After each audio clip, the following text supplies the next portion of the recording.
Welcome to the Idea Box Show, episode number 39 for Wednesday, July 22nd, 2015. I'm your host, Mary Morgan Ryan. I'm a pre-K to 5 school librarian in the western suburbs of Chicago. Today, I'm up in Duluth, Minnesota on a little bit of a road trip, and I'm here online with a rock star school librarian. Hi, tell us a little bit about yourself and your school library. Hi, my name is Shannon. I'm going to throw some pictures up here while I'm talking. So just a moment. So Shannon and I are glad you're here with us today on the Idea Box Show. This is a series of casual conversations with school librarians of all kinds. We share ideas and we expand our personal learning networks. We explore the work that school librarians are doing every day, from teaching to technology and collection development to collaboration. So Shannon, what have you got for us? Hey, I don't know. I think I was maybe talking with my mic muted. Can you hear me okay now? Absolutely. So yeah, I'll just tell you a little bit about my library. I have some photos here. If I can get screen sharing to start. Awesome. Hey, I have to ask you about your profile picture. Is that a poem, a book spine poem? It is, yeah, it is. I'll have to it's my first one ever created. I'll have to look at that later. Cool. Yeah. So if you're able to see my screen here, this is just a little bit of contact info. It has our Facebook and our Twitter and our blog on it. And that's me holding a turtle. That's from one of our 5th grade overnight field trips to Tybee Island. Wow. But here's a picture of our library. It's recently renovated 3 years ago. We got a complete makeover. It looks nothing like it used to, but it's very nice. It's inviting. It's got bright colors. We have an exposed ceiling, huge paintings on the wall. So what level of school is it that you teach in? I teach in, we have pre-K through 5th graders. Oh, that's exactly what I have. Are any of those shelving units on wheels? They are. All of them are on wheels. Yeah, actually, let me scroll down. There's a picture down here, if I can find it, that shows it's sort of hard maybe for you to see, but that's our shelves before and after. We can move everything. It's a little bit heavy, but it all works and it all moves. So we can clear the whole library out for a big event, which is really nice. Love it. Is that a whole grade level? I see. That is actually 3rd through 5th. That's 3 grade levels there. We're a small school. That's wonderful. I love that you can clear it all out like that. Yeah. But yeah, and so yeah, that's a little bit pictures of my library, which I love, and I see your reference to The Big Lebowski, right? Yes, exactly. Yeah. Everybody loves our rug. It was one of those things that I got, and I splurged on, but we love Pete the Cat, and so it's a popular feature in our library. So I'm looking at kind of the layout of the room. How many sort of different teaching spaces or usage spaces do you have? Well, I sort of think of it maybe as 4 areas. There's the table area here in the front, where we occasionally do lessons. There is a curved wall in the background, and to the left of that is a story time area, which is kind of tucked away. And then also back in the back, it's difficult to see, there are some black shelves. Those are curvy shelves, and they sort of create a little like reading nooks inside of there. We've also got the area to the left where that shows computers, but currently it's just iPads. We don't have any more desktop computers in the library, but we have iPads laid out over there. All right. Great. Yeah. It's beautiful. Yeah, thanks. So we're here today to share your idea on the Idea Box Show, and your idea is ditching Dewey, something that's a kind of a hot topic, right, in school libraries these days? It is, yeah, it's definitely a hot topic. So tell us your story. So yeah, my first year as a librarian, I heard about it, and I can't remember how, probably on Twitter, to be honest, or maybe in a magazine article. And it was just something fascinating. I never thought about it, never considered it before. And so I started doing more research on it, and the more I read about it, the more I was convinced this is something that I wanted to do. So yeah, I actually thought about it for a really long time. I thought about it for about 2 or 3 years before I even took the first step of doing it. Is my screen shared back with you? Let's see. Okay. No. Oh, yes. Okay. Yes, it is. Yes. So I sort of feel like it's library treason, which is what we're talking about here, ditching Dewey. But so yeah, I started in a primary school, and I was just teaching pre-K through 2nd grade, and it was obvious that students were having difficulty, and I was spending what I thought was just way too much time teaching the Dewey Decimal System. And so that's when I really started thinking about there's got to be an easier way to do this. Because you get show me where the princess books are. Exactly. Yeah. Show me where the princess books are. Show me where the scary books are. You know, I want this sort of thing. And so it was particularly a problem with picture books and chapter books. Right. They know what they want. Right. It's that, but the Dewey system isn't really organized to help them. Right. If you're familiar with the author, it's fine. If you're not familiar with an author, or if you want to discover a new author, it's almost impossible without the catalog. Right. And with young kids, I have a pre-K to 5 building as well. And, you know, those are I want the truck books, or where are the firefighter books? Exactly. Yeah. And with the older kids too, they're looking for, so I'm into chapter books now, but you know, where are the scary ones? I want all the scary ones. So I'm with you. Yeah, I mean, so that's where I started, was with the chapter books. I actually didn't even start at the primary school. I just thought about it there. I never actually, you know, decided to do it. But at the school that I'm currently at, that's when I decided to take the plunge. And we started with chapter books, and it was a huge success. My slide here I can see is messed up. But this is just showing the signs that we've got. Okay, wait. Section. I want to back up though. Go ahead. Who else works in the library? Do you have an aide? I did my first year. And so we didn't really try changing anything then. But oh no. And so wait, hold on. Say that again. You had an aide your first year. Yeah, so I had an aide my first year, but then the district lost them. And so that second year is when I actually started doing it. And it was a good thing I did, because it would have been really difficult to help students the way they needed to be helped. No aid.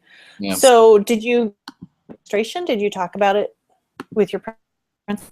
Were you able to just do it? I don't know if I would have been able to just do it. In hindsight, maybe I would have, but no, I did ask my principal. And at first, she wasn't really a fan, because I think it was something she probably hadn't heard of, and she thought it was pretty radical.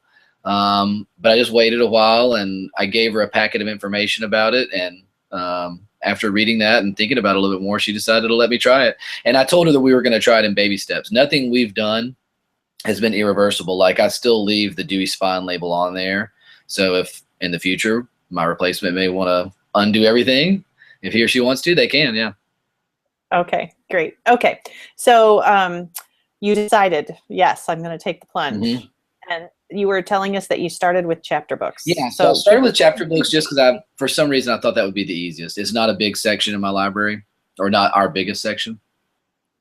So yeah, I was just with the big kids. I was constantly hearing things about, you know, I want this particular genre of book. Maybe they don't have a title in mind, or maybe they don't have an author in mind. And so they can search the catalog, but that wasn't always perfect either. But yeah, so when we made the switch, it was immediately obvious that the kids liked it more. They were way more independent. I was able to see my library in a new way, to actually know, like, oh my gosh, I've got a lot of historical fiction, or I don't have much of this. And to see what was popular, because like a week into school, sections are empty. And so you're, wow, they're really into, you know, this particular type of book. Okay, so if you're in the process of doing this, like when I get a new book and I want to catalog it, I can usually copy somebody else's mark record and all the Dewey and the subject classifications and things like that. So how did you go about, if you pick a book off the shelf, how did you go about deciding which classification to put it in? So yeah, well, I mean, a lot of them I just knew, and a lot of them you'll know, like when you look at them. There are some that are tricky, but that's, you know, I guess that's true in any sort of classification system. So I used a website called Book Wizard. It's Scholastic's Book Wizard, and it has most books in it. It lists the genres out if I wasn't familiar with it. And sometimes there's multiple genres that a book belongs in, and that's a really tough call. But I also enlisted, I had a small group of students who were just always in the library. And so I would always ask them, like, where would you look for this book? Would you look for this, you know, in funny, or would you look for it in mystery? And usually whatever they said was sort of what I thought maybe in the back of my head. And I was like, good. So that's sort of how we decided where things Love it. Love, love, love. Get the kids involved. Okay. All right. Well, that doesn't sound too scary. I think I could do that. Yeah. It's a good first step, I think. All right. So then what? So yeah, after chapter books, then I started thinking about nonfiction, and that was a scary one, just because it's huge and intimidating to me. So I thought about that one for a long, long time, and I came up with a list of categories. If you look, even a quick Google search, you'll find people like Tiffany Whitehead and other librarians who've done this. And so you can sort of borrow and adapt from what they've done. And so that's what I did. I found a list of categories, and I was like, okay, I don't need this one, but I'm going to add this one.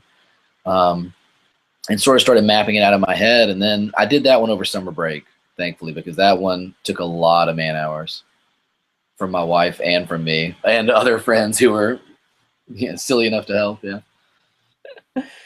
All right, so take me through the process of undoing a nonfiction book. Did you put new labels on it? How did you change your catalog? Yeah, so in nonfiction, there were not many things that I shifted around or like just changed where they were in Dewey. Some, like all the space books, are consolidated now, whether it's a space vehicle or it's space history or if it's an astronaut or anything. They're all in one section. So there's a few changes, but I did just reorder some things. There were certain spots on the wall, for whatever reason it might be, for traffic or for ease, that I was like, I'm going to put the sports section here. So I moved things around. The 700s are not, there anymore. Now they're first, where the zeros would have been. But in terms of the cataloging and Destiny, we use Follett's Destiny. I didn't have it changed much. Oh, okay. We started by changing the sublocation, which is really nice because in a regular Destiny search, the sublocation shows up. But my kids like to use Destiny Quest, and the sublocation doesn't show up in there. And so that doesn't really work well for using the online catalog. So I have started going in and actually changing the call number to sports and rec, or to, cars, or to whatever pets. The classification that you decided on. That's a really slow process because there's no way to do that. It's like a batch update. That's just a one-by-one thing. So I don't have Destiny. What is Destiny Quest? So Destiny Quest is just a different interface. Basically, Destiny is like Destiny on its own is like a standard catalog. But Destiny Quest is more visual. It shows the cover of the book. It has a big green sign that says in, or a red one that says out. And so in that interface, you cannot see the sublocation. Okay. So it basically renders that useless. And so that's when we had to change the call number. That does appear. It's the cover of the book and then the call number. So I've just sort of started changing those so that now when you look up a sports book, instead of 796, it'll just say sports. And did you relabel the book at all? I know you said you kept the Dewey label, but did you add? Yeah, anything? so I added spine labels on there, and I started off buying them from Demco or from wherever. And then I started thinking about it. I think actually Tiffany, a friend of mine, had posted that she made her own spine labels. And I was like, that's great. I've got all these I've got boxes of Avery labels. And so, I'm going to put these to use. And so I just started making my own labels, and it's a big cost saver. I still buy the clear protector labels to go over those, which adds up. But that's pretty much the only cost. If you make your own labels, it's not that expensive. You don't have a picture of that, do you? Let me look in my slides and see if I do. I'm thinking what I'm picturing is a label that says sports. Exactly. Yeah, I've got one. It might be a little bit difficult to see, but let's see if we can see. So this is in the nonfiction section. Hopefully it's sharing with you now.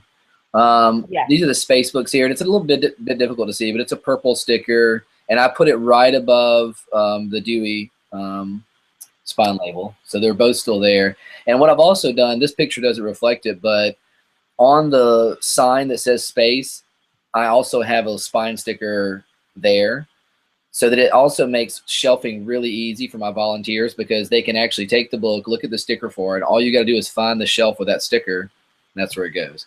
The math one, the same thing. They're yellow stickers, but there's also a sticker right beside the word math to indicate where it goes. And within that shelf, are they categorized anyhow? No, they're not really categorized. And at first that bugged me, but now it doesn't really. And so now our sections are sort of small enough. I mean, you can see that's our math section there, that you can thumb through them pretty easily to find what you're looking for. There are sections like mammals, for example, where it is sort of a hassle. But without a Parapro, it's easier for me not to have to worry about it.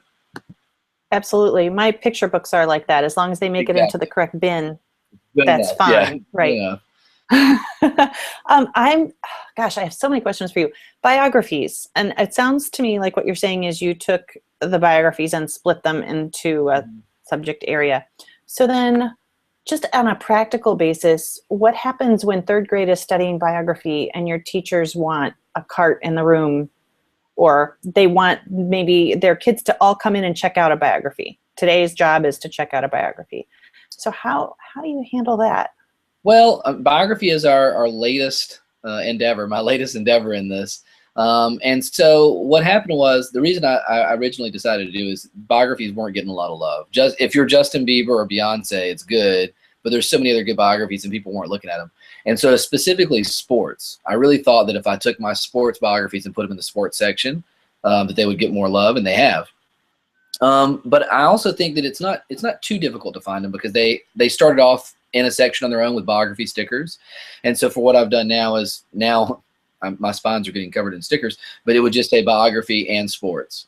Okay. So sports section, but it also would be very clear that it stood out from the other sports books, because there's a big sticker. I think it shows Abraham Lincoln's face. And that's yeah, those are like Demco labels, right? Yeah. Oh, see, I don't do too much with those, but I love that idea that I could look at the math books and see the math biographies pretty easily. Yeah, they do jump out at you. I mean, the spine stickers really help like that. And I do the same thing. I think you were talking about with picture books. Is I think you maybe have bins, but on my shelf, every letter that I ordered, I did a different color. So my A's are yellow, and my B's are blue, and my C's are orange. So if there's a book out of place, it jumps out at you real quick. Right. Which really helps into my volunteer shelf. Tell me how your staff has reacted to this, and how you informed them, and how you brought them along. Yeah, so I definitely talked about it with my media committee before we ever did it, and just teachers informally. And it's really obvious, because I'm sure, like, when you have teachers come in, I have teachers come in all the time, and they try to find books on their own and they can't. And so to me, that's obvious that Dewey doesn't stick. You might have it for a while, but it's not a lifelong thing that you hold on to. But it's been a big success. I think they really appreciate nonfiction, because one of the things I did in nonfiction, which you could do even within Dewey, is I just have really big, colorful signs that are like, you can see from the moment you walk in the door. And so for them, they like that, being able to go right to the shelf if they're doing, I don't know, if they're doing maybe simple tools, there's actually a sign that says simple tools. You can't miss it, or something like that. So I think it's easier for them to find books independently, just like it's easier for the students to find books independently too. I don't have a media committee. Okay. And that's piqued my interest that you mentioned that. What is... So we meet quarterly. We don't meet that often, or as needed. But it's like the committee that worst case scenario would do a book challenge. They help me plan our reading celebration day. We have a big parade and storybook character parade day. We talk about a lot of technology. Our district is awash in technology, and so we talk a lot about how we use that. We have iPads, and most of our students have their own laptop. So we plan and talk about resources, and pretty much is it library. Teachers? I'm sorry, say again. Who's on the committee? Is it teachers? Yeah, so it's one rep from each grade, and then usually we have a literacy coach, and maybe a special ed teacher or a gifted teacher who wants to. Basically, it's just voluntary. But yeah, it's a nice way for me to bounce ideas off people, because so much of my time is alone, and so it's nice for me to be able to, like, what do you guys think about this? Absolutely. Did you start that, or was that going when you arrived? I think most of our schools in our district have it, so I think it's just sort of a informal requirement. Yeah. All right. Now, so here's the question. I'm sure everybody who's listening is dying to know, what happened to your circulation when you did this? Well, yeah. Well, I mean, so I guess it's changed. It hasn't gone up necessarily, because my students have limits on how much they can check out. And so that hasn't really changed. They checked out 2 books before, they check out 2 books now.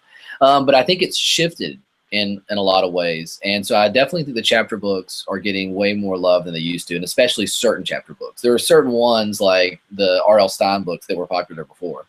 But there are other scary books that may have just been hidden in the stacks that are now getting some attention. So I think that's shifted in a big way. Yeah, I'm thinking what you were talking about with biographies. There are so many absolutely beautiful biographies that are being published these days that, you're right, they don't get a lot of love. Right. They're over there in the 900s, and not too many people wander back there unless they are told Right. you need to check out a biography today. So my feeling is I think students are probably getting more books they like, or books they like more now that we've done the shift, just because they're able to find them more easily.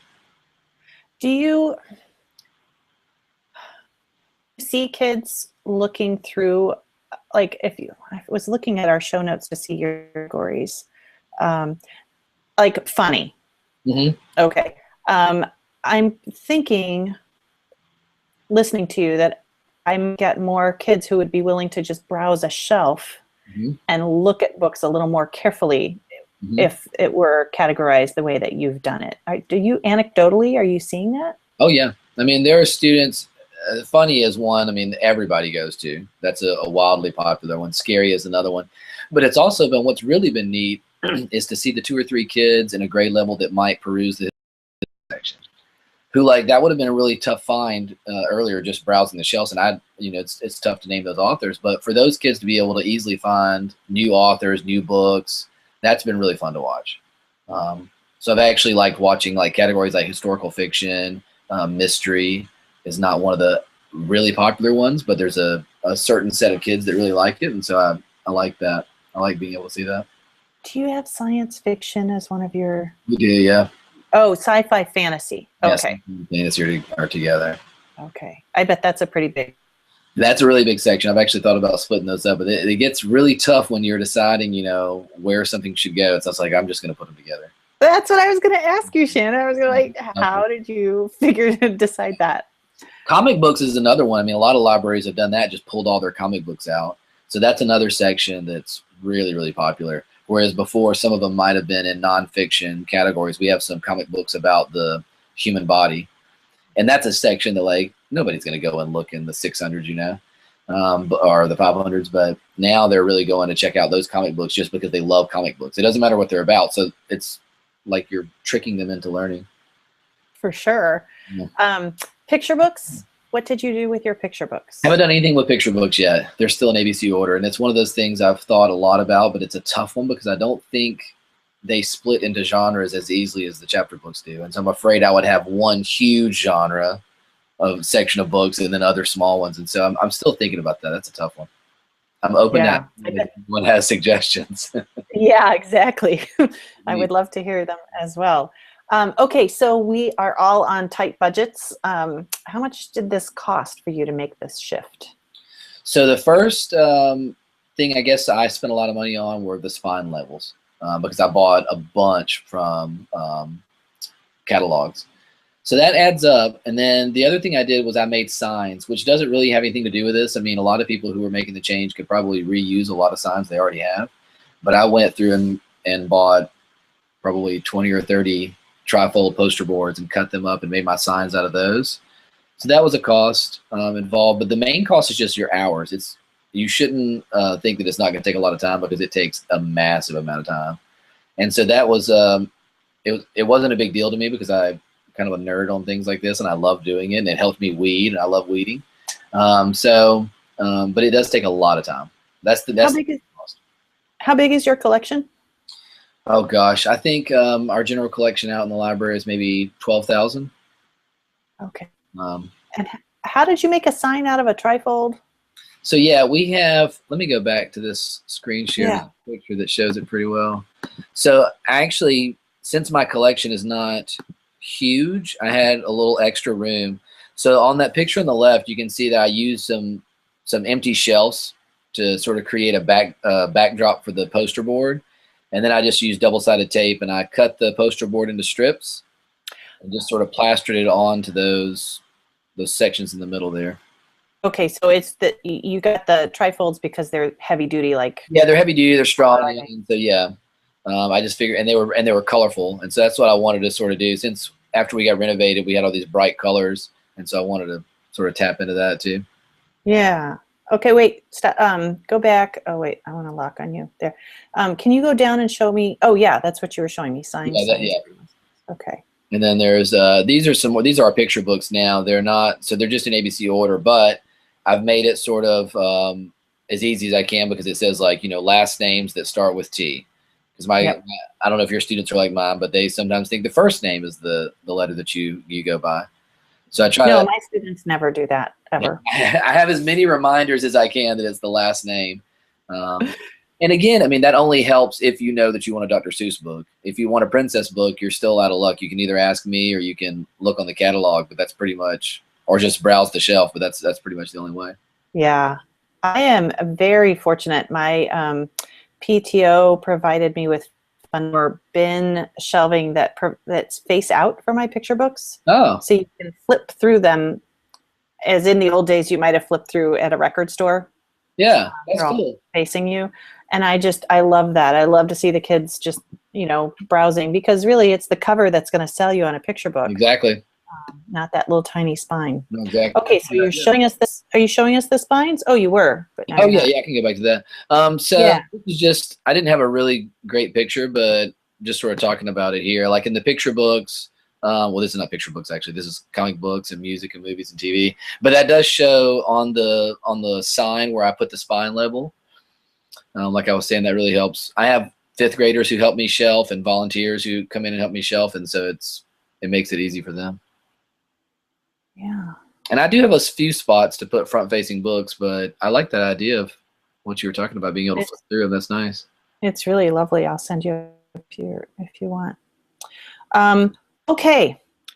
Goodness, I have learned a lot, and you've made it sound a lot less intimidating than I thought it might be. Oh. I think I'm about 2-3 years behind you. I'm still in the thinking phase of,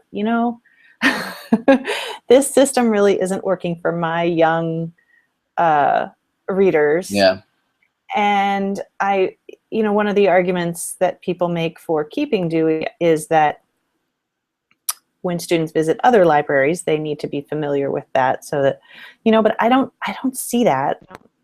I don't buy that really, because we can talk about it with computer platforms, that our kids can move from an Android phone to a PC to a MacBook, because they just get used to how everything operates. Well, that's a good skill there, is being able to adapt. And I mean, and I've heard that argument too about, what happens when they go to middle school. But if they go to college, hopefully they're going to go to college, they're going to be using the Library of Congress system and not Dewey. And if they go to a bookstore, they're going to be using a different system too. So I think we're able to adapt. And that's the whole thing. Is I've had friends say that Dewey works great for me, and that's good if it works great, especially if you're in middle or high school.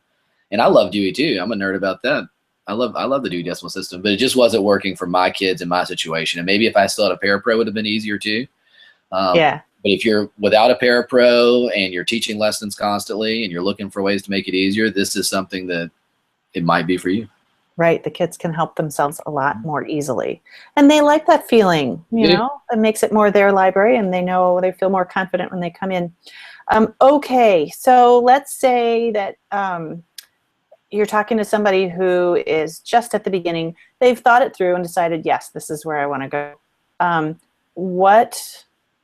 I think I've heard you say, take it slowly, but what would be something that you would recommend if wants to start out? Where would they start? So yeah, I would either pick a section, like either chapter books, or maybe starting by pulling your comic books out or something like that. But also I've heard of people who maybe just, if your school's like mine, again, sports is a really popular category, my sports nonfiction. So I've heard of other librarians who took their Matt Christopher chapter books and they put those with the sports nonfiction, or take your sports biographies. And you can always experiment like that with just one little section and see if it takes off. If kids love it, you might be more pumped to keep going. That's a great idea. That's a really great idea, because there are so many sports themed chapter books. I could put them in with my football, baseball, nonfiction books, and then pull the biographies. Could put Sports Illustrated over there. You put them nearby. It doesn't even have to be like embedded in it, but I think just having them close to one another might get those people who are checking out the sports nonfiction books to also try a chapter book. Right, and that might not even take changing my labeling. Right. Just as a baby step to start. I love that suggestion. All right, start with sports. Okay, so that's going to wrap up our discussion of ditching Dewey, which I think you've done a fabulous job of doing it in your library, but also getting the rest of us, maybe brave enough to dip our toe in, kind of thing.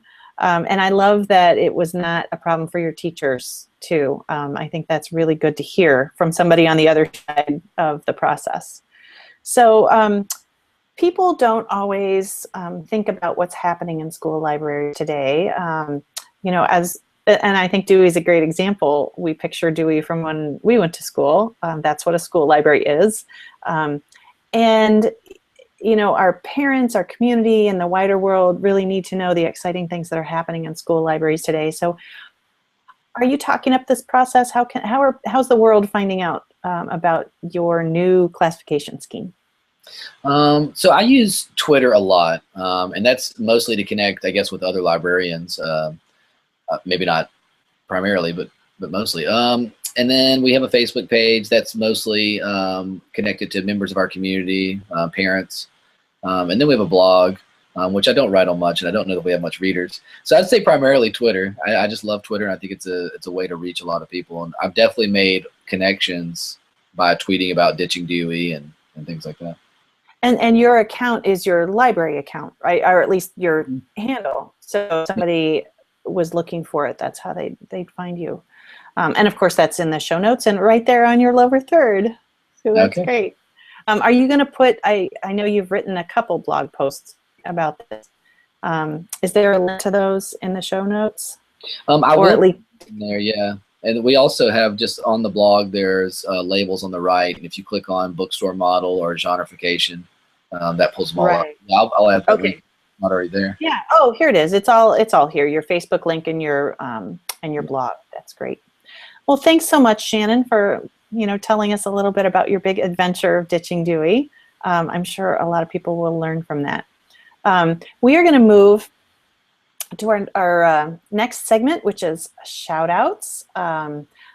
I recently learned that a good friend of mine from library school has been selected to be a reader for one of our state book awards. She's for the next 3 years, she's going to be a reader for the Monarch Award, which is our K-3 Reader's Choice Award here in Illinois. And her name is Shelly Pickren. She's on Twitter at PickShell. And right now, I was just on her Twitter feed this morning. She'd be a great person to follow on Twitter. I was just on her Twitter feed this morning. She's having her students post pictures of themselves with mustaches this summer under the theme Mustache You to Read. And some of the pictures are just wonderful. So way to go, Shelly, and hope to see more of what you're doing on Twitter. How about you, Shannon? Is there anybody you'd like to say hello to? Sure. There's 3 people who I borrowed a lot of information from when I was deciding to ditch Dewey, and so I'll just read their Twitter handles. That's at librarian_Tiff. That's Tiffany Whitehead. At Sherry Gick. That's Sherry Gick. And also Kathy Burnett, and that one is at The Brain Layer. They're also in my show notes as well, I think. And have they all ditched Dewey as well?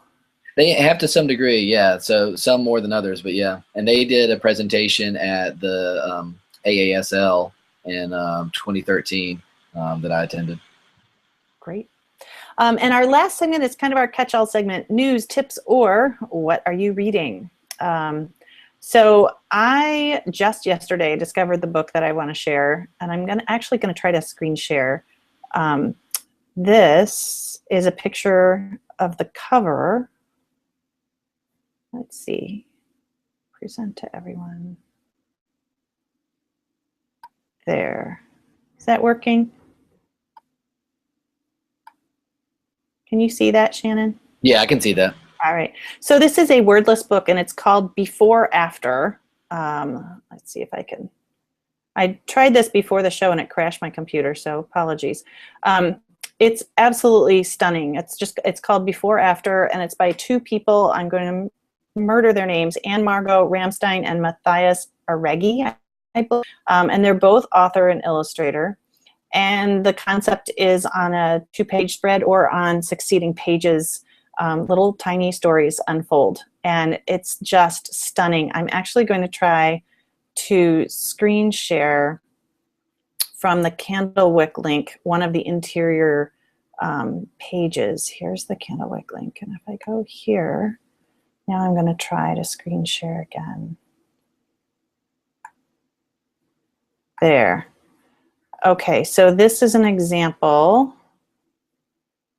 of a before and after. And you can just see, I really wanted to show the illustrations. They're this beautiful sort of, I don't know, almost Asian feel to them. And there are so many different stories that you see. There we go. That's working, isn't it? Can you see that? Yeah, I can see the flower, yeah. Yeah.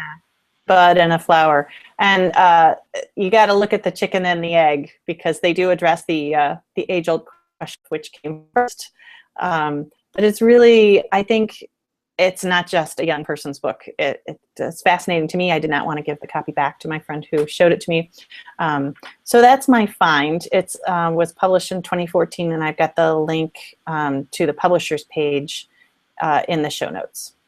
So yeah, that's the book I'm all excited about these days. How about you, Shannon? Is there anything from the library you'd like to share with everybody? So I thought I'd share a tip that people may or may not know, but if you've ever accidentally closed a tab or even a window this works for, you can hit Command-Shift-T, or I suppose on Windows that would be Control-Shift-T maybe. But it actually will open up the last tab, and depending on your browser, I use Chrome. It works for me even after I've closed out of Chrome. I can quit Chrome, reopen Chrome, and hit Command-Shift-T, and it'll open the last tab I had. If I hit it again, it'll open the tab I had open before that. So give it a try. If you ever accidentally close something, it'll maybe save you in a pinch. I just did it while you were talking. I love that. I did it in Safari. Yeah. Wonderful. And also, I want people to come to Columbus in November. ASL is having their national convention, and it's a lot of fun. I will be there. Yay! We can meet. Maybe we can meet in person.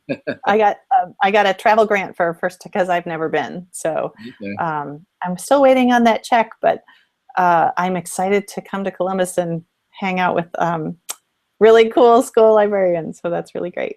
All right, that's going to do it for this week on the Idea Box Show. Big thanks to our guest, Shannon Thompson. Shannon, where can people find you online? So you can follow me on Twitter at Stroud Library. On Facebook, it's facebook.com/Stroud Library. And then our blog is at stroudlibrary.blogspot.com. Wonderful. And you can find me on Twitter at @mmorganryan. And be sure to visit www.ideaboxshow.com to find all of our episodes and the links to subscribe on iTunes and Stitcher and SoundCloud. So spread the word. And thanks for joining us. We'll see you next time.